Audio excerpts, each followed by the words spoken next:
हुज़ूर मियाँ साहब क्या खूब फरमाते हैं, दुश्मन मरे ते खुशी ना करिए, कदे सजना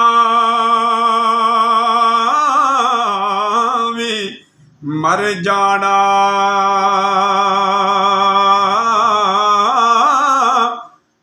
डीगर ते गया देन मुहम्मद ते ओड़क नू मुक जाना। अगला शेर इससे भी कीमती है। मियाँ साहब लिखते हैं, डीगर टली ते शामन पईया पंछी घरानो आए,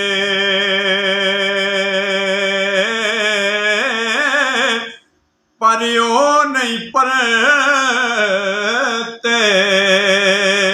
यार मुहम्मद जिड़े आप ही हथी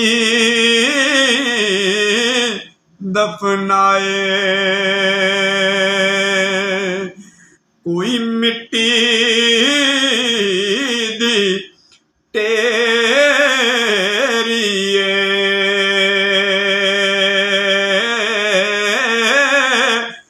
की होया बोलदा नाही, तस्वीर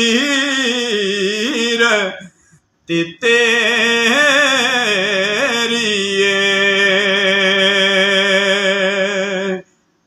ना कर बंदे तू मेरी मेरी नाए तेरी तिना मेरी।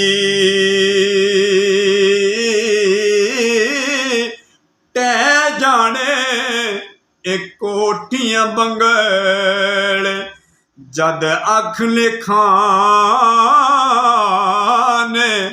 फेरी।